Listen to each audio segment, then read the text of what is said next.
अस्सलाम वालेकुम। मैं हूं साजिद और आप देख रहे हैं आपका अपना यूट्यूब चैनल साजिद सोबी। जैसा कि आपको पता है जी कि मैं पीको, लैस, एम्ब्रॉयडरी, कढ़ाई सिलाई और इनकी मशीनों के मतलब वीडियो अपलोड करता रहता हूं।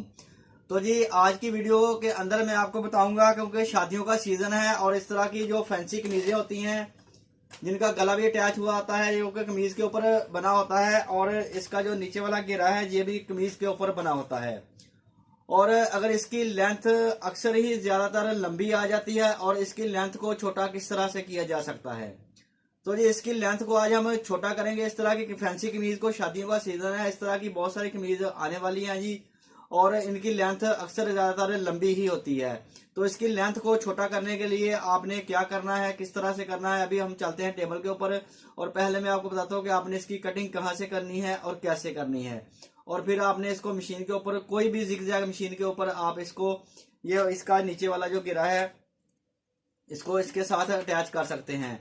और इंशाल्लाह इसको ऐसा अटैच करेंगे कि ये फील नहीं होगा कि दोबारा से अटैच हुआ है, ऐसे ही लगेगा जैसे कमीज के ऊपर ही बना हुआ है। और इसकी लेंथ हम जितनी चाहें छोटी कर सकते हैं। तो जी चलते हैं टेबल के ऊपर और इसकी कटिंग करते हैं, फिर मशीन के ऊपर इसको स्टिचिंग करेंगे। तो जी काम शुरू करने से पहले जिन लोगों ने मेरे चैनल को किया हुआ है सब्सक्राइब, उनका बहुत बहुत शुक्रिया। और जो मेरे चैनल पे नए हैं, चैनल को जरूर सब्सक्राइब कर लें और बेल आइकन को प्रेस कर लें, ताकि इस तरह की आने वाली वीडियो का नोटिफिकेशन सबसे पहले आपको पहुंचे और आप उसको देख सकें। शुक्रिया। तो देखें जी, कमीज को टेबल के ऊपर बिछा लिया है और स्केल भी इसके ऊपर मैंने रख दिया है। और देखें जी, इसकी जो लेंथ है वो आ रही है जी 44 इंचज आ रही हैं। तो इसकी लेंथ हमें चाहिए 37 इंच। तो देखें जी, चाक के साथ मैंने 37 इंच के ऊपर सीधी इसके ऊपर मार्क कर लिया है, और इधर मैं इसको 37 इंच के ऊपर इसकी कटिंग कर दूंगा जी। कटिंग करने के बाद हम ये जो इसका नीचे वाला पीस है जी, तो जी 2 पॉइंट जिग-जैग इसके साथ साथ करने के बाद आपने कैंची के साथ ऊपर वाला कपड़ा काट देना है। और अभी मैं ये सारा काम आपको करके दिखाता हूँ, तो आप देखेंगे कि इंशाल्लाह ये ऐसे ही लगेगा जैसे ये ऐसे ही बना हुआ है, हमने इधर से काट के ऊपर नहीं किया इसको। और इसकी जो लेंथ है वो देखें, ये अभी इसकी 44 इंचज़ लेंथ आ रही है। तो अभी मैं आपको इसकी 37 इंच लेंथ करके दिखाता हूँ जी।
अल्हम्दुलिल्लाह कमीज़ हमारी जो थी उसकी लेंथ हमने छोटी कर ली है। देखें जी, अभी आप इसको मैं स्केल से दिखा देता हूँ जी। देखें माशा, ये 37 इंच इसकी लेंथ हमने तैयार कर ली है। ये इसका फ्रंट वाला हिस्सा है जी, और ये बैक वाला अभी उतने का उतना ही है। अभी इसको बाद में छोटा करूँगा जी। ये तो सीधा सा पलटा है, ये तो इजीली हो जाएगा। और देखें जी, ये जो घेरा मैंने काट के ऊपर लगाया है, इधर आप करीब से देखेंगे तो आपको पता चलेगा कि ये इसके साथ जिगजैग हुई है। और आप ऐसे आप इसको देखेंगे कमीज़ को तो देखें इसकी लुक, ये बिल्कुल ऐसे ही लगेगी जैसे ये इसके ऊपर ही बना हुआ है ये। तो जी वीडियो अच्छी लगी है तो वीडियो को ज़रूर लाइक करें और मेरे चैनल को ज़रूर सब्सक्राइब करें। नेक्स्ट वीडियो के लिए मुझे दीजिए इजाज़त और अपना रखिए ख्याल। अल्लाह हाफिज़।